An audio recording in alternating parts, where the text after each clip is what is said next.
अस्सलाम वालेकुम शानी जट vlog official channel ਦੇ ਤੁਹਾਨੂੰ ਸਭ ਨੂੰ ਬਹੁਤ-ਬਹੁਤ ਖੁਸ਼ਾਮਦੀਦ। ਮੇਰੀ ਦੁਆ ਹੈ ਕਿ ਤੁਸੀਂ ਜਿੱਥੇ ਆਬਾਦ ਹੋ ਅੱਲਾਹ ਪਾਕ ਤੁਹਾਨੂੰ ਸਭ ਨੂੰ ਆਪਣੀ ਹਿਫਜ਼ੋ ਮਾਨ ਦੇ ਵਿੱਚ ਰੱਖੇ ਆਮੀਨ।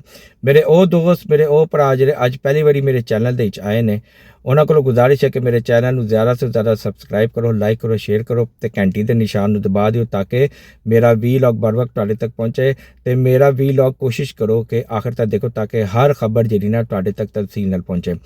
जनाब अज ਜਿਹੜੀਆਂ ਨੇ ਕੁਝ ਖਾਸ ਖਬਰਾਂ ਨੇ ਜਿਨ੍ਹਾਂ ਦੇ ਉੱਤੇ ਤਬਸਰਾ ਕਰਨੇ ਆ ਰੋਸ਼ਨੀ ਪਾਉਂਦੇ ਆ।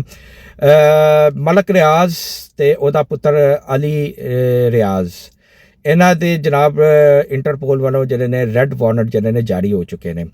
ਨਾਲੇ ਅੱਜ ਸਿੰਧ ਹਾਈ ਕੋਰਟ ਨੇ ਜਿਹੜਾ ਸੀ ਨਾ ਉਹਨਾਂ ਨੇ ਵੀ ਜਿਹੜਾ ਨਾ ਇਹਨਾਂ ਦੇ ਖਿਲਾਫ ਫੈਸਲਾ ਦੇ ਦਿੱਤਾ ਤੇ ਉੱਥੋਂ ਵੀ ਜਨਾਬ ਜਿਹੜਾ ਨਾ ਕਿ ਇਹਨਾਂ ਦੀ ਗ੍ਰਿਫਤਾਰੀ ਦੇ ਆਰਡਰ ਜਾਰੀ ਹੋ ਗਏ ਨੇ।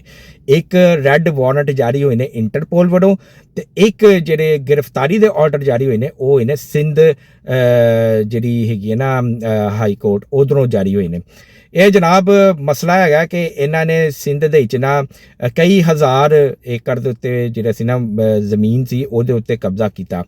ਜਿਹੜੇ ਉੱਧਰ ਜਿਹੜੇ ਹੈਗੇ ਸਨ ਨਾ ਗਰੀਬ ਗੁਰਬਾ ਉਹਨਾਂ ਦੀਆਂ ਜ਼ਮੀਨਾਂ ਦੇ ਉੱਤੇ ਕਬਜ਼ਾ ਕੀਤਾ। ਤੁਹਾਨੂੰ ਸ਼ਾਇਦ ਯਾਦ ਹੋਏਗਾ ਕਿ ਇਹਨਾਂ ਨੇ ਉੱਥੇ ਖੂਨ ਦੀ ਹੋਲੀ ਖੇਲੀ, ਕਈ ਲੋਕਾਂ ਦੀਆਂ ਜ਼ਮੀਨਾਂ ਜ਼ਬਰਦਸਤੀ ਖੋਹ ਲਿੱਤੀਆਂ ਤੇ ਕਈ ਲੋਕਾਂ ਨੂੰ ਜਿਹੜਾ ਸੀ ਨਾ ਇਹਨਾਂ ਨੇ ਮਾਰ ਮੁਰ ਦਿੱਤਾ, ਕਤਲ ਕਰ ਦਿੱਤੇ ਤੇ ਉਹਨਾਂ ਦੀ ਜ਼ਮੀਨਾਂ ਦੇ ਉੱਤੇ ਕਬਜ਼ਾ ਕਰ ਦਿੱਤਾ। ਉਹ ਕੇਸ ਭਾਵਾ ਜੀ ਬੜਾ ਚੱਲਿਆ ਸੀ, ਠੀਕ ਹੈ, ਤੇ ਹਾਈ ਕੋਰਟ ਦੇ ਵਿੱਚ ਜਿਹੜਾ ਸੀ ਨਾ ਕੇਸ ਪੈਂਡਿੰਗ ਪਿਆ ਹੋਇਆ ਸੀ ਕਿਉਂਕਿ ਤੁਹਾਨੂੰ ਪਤਾ ਨਾ ਕਿ ਉਸ ਟਾਈਮ ਮਲਕ ਰਿਆਜ਼ ਜਿਹੜਾ ਸੀ ਬੜਾ ਪਾਵਰਫੁਲ ਹੈਗਾ ਸੀ ਤੇ ਹਰ ਚੀਜ਼ ਜਿਹੜਾ ਸੀ ਨਾ ਆਪਣੀ ਮਰਜ਼ੀ ਦੇ ਨਾਲ ਚਾਹ ਰਿਹਾ ਸੀ। ਤੇ ਜਨਾਬ 2008 ਦਾ ਇਹ ਵਾਕਿਆ ਕਿ ਜਦੋਂ ਇਸ ਤਰ੍ਹਾਂ ਦਾ ਉਹਨੇ ਸਿੰਧ ਦੇ ਵਿੱਚ ਜਿਹੜਾ ਸੀ ਨਾ ਜਿਹੜੇ ਉੱਧਰ ਦੇ ਹਾਰੀ ਸਨ, ਮਜ਼ਦੂਰ ਸਨ, ਗਰੀਬ ਗੁਰਬਾ ਲੋਕ ਸਨ, ਉਹਨਾਂ ਦੇ ਉੱਤੇ ਜ਼ੁਲਮ ਢਾਇਆ ਤੇ ਉਹਨਾਂ ਦੀਆਂ ਜ਼ਮੀਨਾਂ ਦੇ ਉੱਤੇ ਕਬਜ਼ਾ ਕੀਤਾ। ਲੇਕਿਨ ਤੁਹਾਨੂੰ ਪਤਾ ਫਿਰ 2018 ਤੋਂ ਲੈ ਕੇ ਤੇ 2022 ਤੱਕ ਜਿਹੜੀ ਸੀ ਜਿਸ ਸ਼ਖਸ ਦੀ ਹੁਕੂਮਤ ਹੈਗੀ ਸੀ ਉਹਨੇ ਜਿਹੜਾ ਸੀ ਇਸ ਕੇਸ ਨੂੰ ਦਬਾਈ ਰੱਖਿਆ ਤੇ ਇਹਨੂੰ ਚੱਲਣ ਨਹੀਂ ਦਿੱਤਾ, ਠੀਕ ਹੈ। ਤੇ ਜਨਾਬ ਅੱਜ ਜਿਹੜਾ ਨਾ ਉੱਧਰੋਂ ਜਿਹੜਾ ਨਾ ਇੱਕ ਹਲਕਾ ਜਿਹਾ ਹਵਾ ਦਾ ਝੋਂਕਾ ਆਇਆ ਤੇ ਉਹਨਾਂ ਨੇ ਜਿਹੜਾ ਨਾ ਮਲਕ ਰਿਆਜ਼ ਤੇ ਉਹਦੇ ਪੁੱਤਰ ਅਲੀ ਰਿਆਜ਼ ਜਿਹੜੇ ਨਾ ਉਹਦੇ ਜਿਹੜੇ ਨਾ ਗ੍ਰਿਫਤਾਰੀ ਦੇ ਵਾਰੰਟ ਜਾਰੀ ਕਰ ਦਿੱਤੇ ਨੇ ਤੇ ਇੰਟਰਪੋਲ ਆ ਰਹੇ ਨੇ ਵੱਖਰੇ ਰੈੱਡ ਵਾਰੰਟ ਜਾਰੀ ਕਰ ਦਿੱਤੇ ਨੇ। ਤੇ ਇਸ ਟਾਈਮ ਤੁਹਾਨੂੰ ਪਤਾ ਹੈ ਕਿ ਮਲਕ ਰਿਆਜ਼ ਤੇ ਉਹਦੀ ਜਿਹੜੀ ਫੈਮਿਲੀ ਹੈ ਅਲੀ ਰਿਆਜ਼ ਉਹਦਾ ਪੁੱਤਰ ਸਾਰੇ ਜਿਹੜੇ ਨੇ ਦੁਬਈ ਦੇ ਮੁਕੀਮ ਹੈਗੇ ਨੇ ਤੇ ਉੱਥੇ ਬੈਠ ਕੇ ਜਿਹੜੇ ਨੇ ਨਾ ਪਾਕਿਸਤਾਨ ਦੇ ਵਿੱਚ ਜਿਹੜਾ ਨਾ ਆਪਣਾ ਦਹਿਸ਼ਤਗਰਦੀ ਵੀ ਕਰਵਾ ਰਹੇ ਨੇ ਤੇ ਆਪਣਾ ਕਰਪਸ਼ਨ ਵੀ ਕਰਵਾ ਰਹੇ ਨੇ ਤੇ ਅਫਰਾ ਤਫਰੀ ਵੀ ਕਰਵਾਉਂਦੇ ਪਏ ਨੇ। ਤੁਹਾਨੂੰ ਪਤਾ ਕਿ ਪੂਰਾ ਮੀਡੀਆ ਜਿਹੜਾ ਨਾ ਉਹ ਮਲਕ ਰਿਆਜ਼ ਦੀ ਜੇਬ ਦੇ ਵਿੱਚ ਹੈਗਾ ਤੇ ਹਰ ਕੋਈ ਜਿਹੜਾ ਨਾ ਮਲਕ ਰਿਆਜ਼ ਦੇ ਅੱਗੇ ਵਿਕਿਆ ਹੋਇਆ ਤੇ ਕੋਈ ਵੀ ਮਲਕ ਰਿਆਜ਼ ਦੇ ਬਾਰੇ ਜਿਹੜਾ ਨਾ ਕੋਈ ਗੱਲਬਾਤ ਨਹੀਂ ਕਰਦਾ। ਉਹਨੂੰ ਸਿਰਫ ਉਹ ਜਿਹੜਾ ਨਾ ਪ੍ਰੋਪਰਟੀ ਟਾਈਕੂਨ ਕਹਿੰਦੇ ਨੇ ਉਹਦਾ ਨਾਮ ਵੀ ਨਹੀਂ ਲੈਂਦਾ। ਜਿੱਥੇ ਮਲਕ ਰਿਆਜ਼ ਦਾ ਨਾਮ ਆਉਂਦਾ ਉੱਥੇ ਬੀਪ ਆ ਜਾਂਦੀ ਹੈ, ਠੀਕ ਹੈ। ਤੇ ਇਹ ਜਦੋਂ ਦੇ ਹਾਫਿਜ਼ ਸਾਹਿਬ ਆਏ ਨੇ ਫੀਲਡ ਮਾਰਸ਼ਲ ਸਾਹਿਬ ਆਪਣੇ ਜਨਰਲ ਆਸਿਮ ਮੁਨੀਰ ਸਾਹਿਬ ਉਹਨਾਂ ਨੇ ਦੇਖੋ ਕਿ ਕਿਸ ਤਰ੍ਹਾਂ ਰੰਦਾ ਫੇਰ ਦਿੱਤਾ ਤੇ ਕਿਸ ਤਰ੍ਹਾਂ ਸਫਾਇਆ ਕਰ ਦਿੱਤਾ ਤੇ ਜਿਹੜਾ ਇੱਕ ਉਹ ਫਨੌਨ ਬਣਿਆ ਸੀ ਮਲਕ ਰਿਆਜ਼ ਉਹਨੂੰ ਜਿਹੜਾ ਨਾ ਉਹਨਾਂ ਨੇ ਗਿੱਚੀ ਤੋਂ ਫੜ ਲਿਆ ਤੇ ਇਹੀ ਵਜ੍ਹਾ ਹੈ ਕਿ ਮਲਕ ਰਿਆਜ਼ ਦੌੜਿਆ ਹੋਇਆ ਪਾਕਿਸਤਾਨ ਤੋਂ ਤੇ ਦੁਬਈ ਦੇ 'ਚ ਜਾ ਕੇ ਉਹਨੇ ਡੇਰੇ ਪਾ ਦਿੱਤੇ ਨੇ। ਪਾਕਿਸਤਾਨ ਦੇ ਹਾਲਾਤ ਵੈਸੇ ਹੀ ਖ਼ਰਾਬ ਹੋ ਰਹੇ ਨੇ ਦੁਬਈ ਦੇ ਨਾਲ ਯਾਨੀ ਕਿ ਮੁਤਹਿਦਾ ਅਮੀਰਾਤ ਨਾਲ ਤੇ ਦੇਖੋ ਉਹ ਪਾਕਿਸਤਾਨ ਦੇ ਹਵਾਲੇ ਕਰਦਾ ਇਹਨੂੰ ਕਿ ਨਹੀਂ ਕਰਦਾ। ਰੈੱਡ ਵਾਰੰਟ ਤੇ ਜਾਰੀ ਹੋ ਗਏ ਨੇ ਤੇ ਦੇਖੋ ਟੀਮਾਂ ਜਾਂਦੀਆਂ ਨੇ ਅਰੈਸਟ ਕਰਦੀਆਂ ਨੇ ਨਹੀਂ ਕਰਦੀਆਂ ਕਿਉਂਕਿ ਮਲਕ ਰਿਆਜ਼ ਕੋਲ ਜਿਹੜਾ ਨਾ ਗੋਲਡਨ ਵੀਜ਼ਾ ਹੈਗਾ ਤੇ ਇਹ ਵੀ ਕਿਹਾ ਜਾ ਰਿਹਾ ਕਿ ਮਲਕ ਰਿਆਜ਼ ਕੋਲ ਜਿਹੜਾ ਨਾ ਮਾਲਟਾ ਦੀ ਨੈਸ਼ਨੈਲਿਟੀ ਵੀ ਹੈਗੀ ਹੈ ਤੇ ਇਹ ਜਦੋਂ ਦਾ ਫੈਸਲਾ ਆਇਆ ਤੇ ਰੈੱਡ ਵਾਰੰਟ ਜਾਰੀ ਹੋਏ ਨੇ ਉਹ ਜਨਾਬ ਆਪਣੀ ਪਲੈਨਿੰਗ ਕਰਦੇ ਆ, ਸਮਾਨ ਸਮੂਨ ਸਮੇਟ ਰਿਹਾ ਤੇ ਮਾਲਟਾ ਜਾਣ ਦੀਆਂ ਤਿਆਰੀਆਂ ਫੁੱਲ ਕਰਦਾ ਪਿਆ ਤੇ ਜੇ ਉਹ ਦੌੜਨ 'ਚ ਕਾਮਯਾਬ ਹੋ ਗਿਆ ਤੇ ਫਿਰ ਤੁਸੀਂ ਸਮਝ ਲੈਣਾ ਕਿ ਉਹਦੇ ਪਿੱਛੇ ਜਿਹੜਾ ਨਾ ਕੋਈ ਹਲੇ ਵੀ ਜਿਹੜਾ ਨਾ ਵੱਡੀਆਂ ਤਾਕਤਾਂ ਨੇ ਜਿਹੜੀਆਂ ਉਹਨੂੰ ਬਚਾ ਰਹੀਆਂ ਨੇ ਕਿਉਂਕਿ ਉਹਦੀ ਗ੍ਰਿਫਤਾਰੀ ਦੇ ਵਿੱਚ ਜਿਹੜਾ ਨਾ ਸਾਰੇ ਵੱਡੇ ਨਾਮ ਜਿਹੜੇ ਨੇ ਉਹ ਸਾਹਮਣੇ ਆ ਜਾਣਗੇ। ਮੰਦਰ ਆਮਦਾ ਚਾਹੀਦਾ ਕਿ ਕਿਹੜਾ ਮਲਕ ਰਿਆਜ਼ ਦੀ ਜੇਬ 'ਚ ਗਿਆ ਤੇ ਕਿਹੜਾ ਜਿਹੜਾ ਕਿ ਮਲਕ ਰਿਆਜ਼ ਨੂੰ ਸਹੂਲਤਕਾਰ ਕਰ ਰਿਹਾ, ਉਹਦੀ ਸਹੂਲਤਕਾਰੀ ਕਰ ਰਿਹਾ ਤੇ ਉਹਨਾਂ ਨੇ ਕਿਹੜੇ ਫਾਇਦੇ ਉਹਦੇ ਕੋਲ ਚੁੱਕੇ ਨੇ। ਤੇ ਇਹ ਮਲਕ ਰਿਆਜ਼ ਤੇ ਉਹਦੇ ਬੇਟੇ ਅਲੀ ਰਿਆਜ਼ ਵੱਲੋਂ ਖਬਰ ਸੀ ਕਿ ਇੰਟਰਪੋਲ ਨੇ ਰੈੱਡ ਵਾਰੰਟ ਜਾਰੀ ਕਰ ਦਿੱਤੇ ਨੇ ਤੇ ਦੇਖੋ ਹੁਣ ਕਿ ਉਹ ਕਦੋਂ ਟਰੈਵਲ ਕਰਦੇ ਨੇ ਦੁਬਈ ਵਾਸਤੇ। ਇਮਰਾਨ ਖਾਨ ਜਨਾਬ ਉਹ ਫਿਰ ਕ੍ਰਿਕਟ ਦੇ ਵਿੱਚ ਆ ਗਿਆ। ਵੂਟਨ ਕ੍ਰਿਕਟ ਜਿਹੜੀ ਸੀ ਉਹਦੇ ਵੱਲੋਂ ਇਮਰਾਨ ਖਾਨ ਨੇ ਇੱਕ ਚੈਰਿਟੀ ਮੈਚ ਖੇਲਿਆ ਤੇ ਉਹਦੀ ਜਿੰਨੀ ਵੀ ਫੰਡਿੰਗ ਹੋਈ ਸੀ ਉਹ ਸਾਰੀ ਜਿਹੜੀ ਸੀ ਨਾ ਉਹ ਸ਼ੌਕਤ ਖਾਨਮ ਦੇ ਜਿਹੜੇ ਸੀ ਨਾ ਅਕਾਊਂਟ ਦੇ ਵਿੱਚ ਆਏ। ਤੁਹਾਨੂੰ ਪਤਾ 2014 ਦੇ ਵਿੱਚ ਬਾਬਰ ਜਿਹੜਾ ਸੀ ਅਕਬਰ ਐਸ ਬਾਬਰ ਜਿਹੜਾ ਕਿ ਕੋ ਚੇਅਰਮੈਨ ਹੈਗਾ ਸੀ PTI ਦਾ, ਉਹਨੂੰ ਫਿਰ ਇਮਰਾਨ ਖਾਨ ਨੇ ਕੱਢ ਦਿੱਤਾ ਬਾਹਰ। ਉਹਨੇ ਜਨਾਬ ਜਿਹੜਾ ਸੀ ਆਪਣਾ ਕਿੰਨਾ ਕਿ ਉਹਦੇ ਵਿੱਚ ਕੀ ਇਹਨੂੰ ਕਹਿੰਦੇ ਨੇ ਇਲੈਕਸ਼ਨ ਕਮਿਸ਼ਨ ਦੇ ਵਿੱਚ ਜਿਹੜਾ ਸੀ ਨਾ ਇੱਕ ਰਿਪੋਰਟ ਦਰਜ ਕਰਾਈ ਸੀ, ਫਾਈਲ ਕਰਾਈ ਸੀ ਕਿ ਜੀ ਕਿ ਮਨੀ ਲਾਂਡਰਿੰਗ ਕਰਦੇ ਆ ਅਤੇ ਮਨੀ ਲਾਂਡਰਿੰਗ ਦੇ ਵਿੱਚ ਮੁਲਵਿਸ ਹੈਗਾ। ਅਤੇ 2014 ਤੋਂ ਲੈ ਕੇ 2022 ਤੱਕ ਜਿਹੜਾ ਸੀ ਨਾ ਇਹਦੀ ਸੁਣਵਾਈ ਨਹੀਂ ਹੋ ਰਹੀ ਸੀ। ਫਿਰ 2022 ਦੇ ਵਿੱਚ ਜਿਹੜਾ ਸੀ ਇਹਦਾ ਮਨੀ ਲਾਂਡਰਿੰਗ ਦਾ ਜਿਹੜਾ ਸੀ ਕੇਸ ਦਾ ਫੈਸਲਾ ਸੁਣਾਇਆ ਗਿਆ। ਅਤੇ ਫਿਰ ਇਮਰਾਨ ਖਾਨ ਨੂੰ ਜਿਹੜਾ ਨਾ ਉਹਨਾਂ ਨੇ ਮੰਦਰ ਆਮ ਦੇ ਵਿੱਚ ਲੈ ਕੇ ਕਿ ਜੀ ਕਿ ਇਹ ਮਨੀ ਲਾਂਡਰਿੰਗ ਕਰ ਰਿਹਾ ਅਤੇ ਇਹਨੇ ਇਸ ਟਾਈਮ ਅਰਬਾਂ ਰੁਪਏ ਦੀ ਮਨੀ ਲਾਂਡਰਿੰਗ ਕੀਤੀ ਹੈ। ਸ਼ੌਕਤ ਖਾਨਮ ਦੇ ਵਿੱਚ ਜਿੰਨੀ ਵੀ ਪੈਸਾ ਆ ਰਿਹਾ ਉਹਦੇ ਪੈਸੇ ਤੋਂ ਜਿਹੜਾ ਨਾ ਇਹ ਜੂਆ ਖੇਲਦਾ ਜਾਂ ਤਾਂ ਇਸ ਪੈਸੇ ਤੋਂ ਜਿਹੜਾ ਨਾ ਉਹ ਕਾਰੋਬਾਰ ਕਰਦਾ ਅਤੇ ਜਾਂ ਤਾਂ ਜੂਆ ਖੇਲਦਾ। ਅਤੇ ਇਹ ਆਪਣੇ ਮੂੰਹ ਮੰਨ ਵੀ ਗਿਆ ਕਿ ਇਹਨੇ ਜ਼ਕਾਤ ਦਾ ਪੈਸਾ ਜਿਹੜਾ ਸ਼ੌਕਤ ਖਾਨਮ ਦੇ ਅਕਾਊਂਟ 'ਚ ਇਕੱਠਾ ਹੋ ਰਿਹਾ ਸੀ ਉਹ ਇਹਨੇ ਕਿਸੇ ਕਾਰੋਬਾਰ ਦੇ ਚਲਾਇਆ, ਲੇਕਿਨ ਉਹਦੇ ਵਿੱਚ ਇਹਨੂੰ ਕਾਫੀ ਭਾਰੀ ਨੁਕਸਾਨ ਹੋਇਆ। ਅਤੇ ਉਹਦਾ ਨੁਕਸਾਨ ਪੂਰਾ ਕਰਨ ਵਾਸਤੇ ਜਿਹੜਾ ਸੀ ਨਾ ਫਿਰ ਇੱਧਰ ਉੱਧਰ ਹੱਥ ਹੁੱਥ ਮਾਰਦੇ ਆ ਅਤੇ ਯਾਨੀ ਕਿ ਪੈਸੇ ਪੂਸੇ ਇਕੱਠੇ ਕਰਨ ਦੀ ਕੋਸ਼ਿਸ਼ ਕਰੇ ਤਾਂ ਕਿ ਨੁਕਸਾਨ ਜਿਹੜਾ ਨਾ ਪੂਰਾ ਕੀਤਾ ਜਾ ਸਕੇ। ਬਹਰਹਾਲ ਮਨੀ ਲਾਂਡਰਿੰਗ ਦਾ ਕੇਸ ਜਿਹੜਾ ਸੀ ਨਾ ਉਹ ਦੁਬਾਰਾ ਫਿਰ ਖੁੱਲ੍ਹ ਗਿਆ ਅਤੇ ਵੂਟਨ ਕ੍ਰਿਕਟ ਕਲੱਬ ਹੈਗੀ ਹੈ ਇੰਗਲੈਂਡ ਦੀ, ਅਤੇ ਉਹਦੇ ਖਿਲਾਫ ਵੀ ਜਿਹੜਾ ਨਾ ਇਹਨਾਂ ਨੇ ਜਿਹੜਾ ਨਾ ਆਪਣਾ ਕਾਰਵਾਈ ਕਰਨੀ ਹੈ। ਅਬਰਾਜ ਗਰੁੱਪ ਦਾ ਤੁਹਾਨੂੰ ਪਤਾ ਹੋਏਗਾ, ਆਰਿਫ ਨਕਵੀ ਜਿਹੜਾ ਕਿ ਇਮਰਾਨ ਖਾਨ ਦਾ ਪਾਰਟਨਰ ਹੈ, ਜਿਹੜਾ ਕਿ ਮਨੀ ਲਾਂਡਰਿੰਗ ਦੇ ਵਿੱਚ ਮੁਲਵਿਸ ਹੈਗਾ।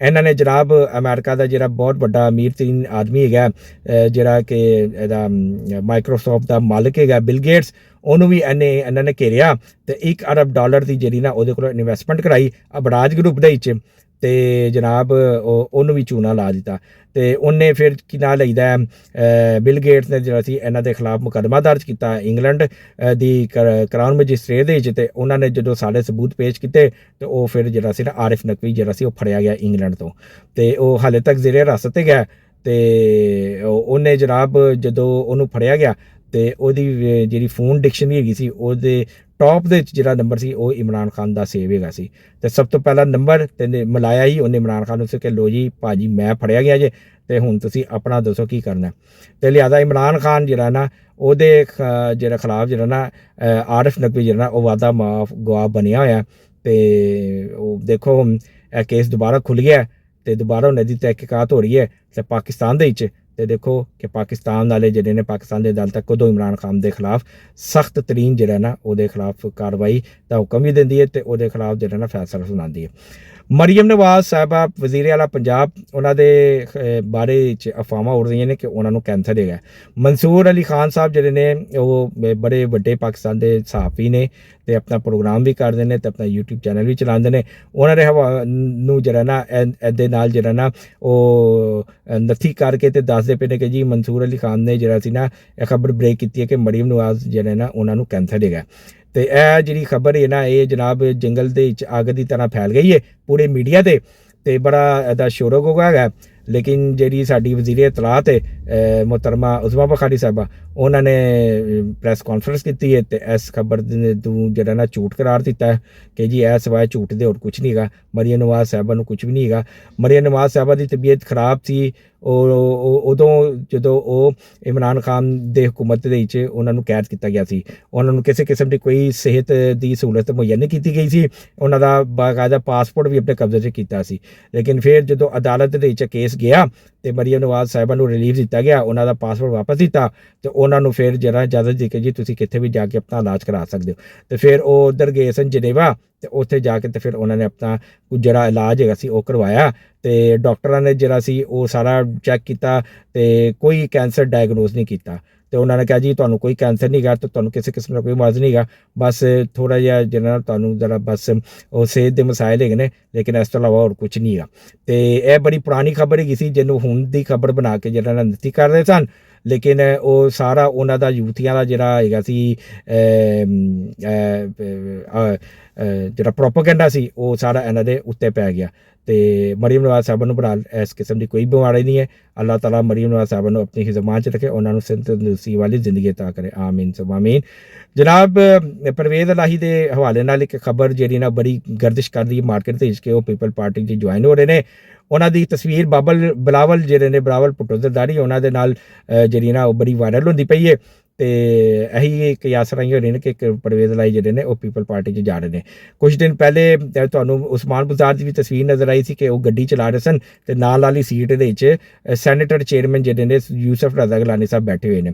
ਤੇ ਬਾਅਦ ਵਿੱਚ ਪਤਾ ਚੱਲਿਆ ਕਿ ਨਹੀਂ ਜੀ ਉਹ ਉਹਨਾਂ ਨੇ ਸਿਰਫ ਜਿਹੜਾ ਸੀ ਨਾ ਕਿ ਆਪਣਾ ਇੱਕ ਮੁਲਾਕਾਤ ਕੀਤੀ ਸੀ, ਲੇਕਿਨ ਉਹਨਾਂ ਦਾ ਕੋਈ ਇਰਾਦਾ ਨਹੀਂ, ਕਿਉਂਕਿ ਉਹ ਉਸਮਾਨ ਬਜ਼ਾਰ ਸਾਹਿਬ ਜਿਹੜੇ ਨੇ ਉਹ ਸਿਆਸਤ ਤੋਂ ਜਿਹੜੇ ਨੇ ਕਿਨਾਰਾ ਕਸ਼ੀ ਇਖਤਿਆਰ ਕਰ ਗਏ ਨੇ, ਉਹਨਾਂ ਦਾ ਸਿਆਸਤ 'ਚ ਆਉਣ ਦਾ ਕੋਈ ਤਾਲੁਕ ਨਹੀਂ ਗਾ।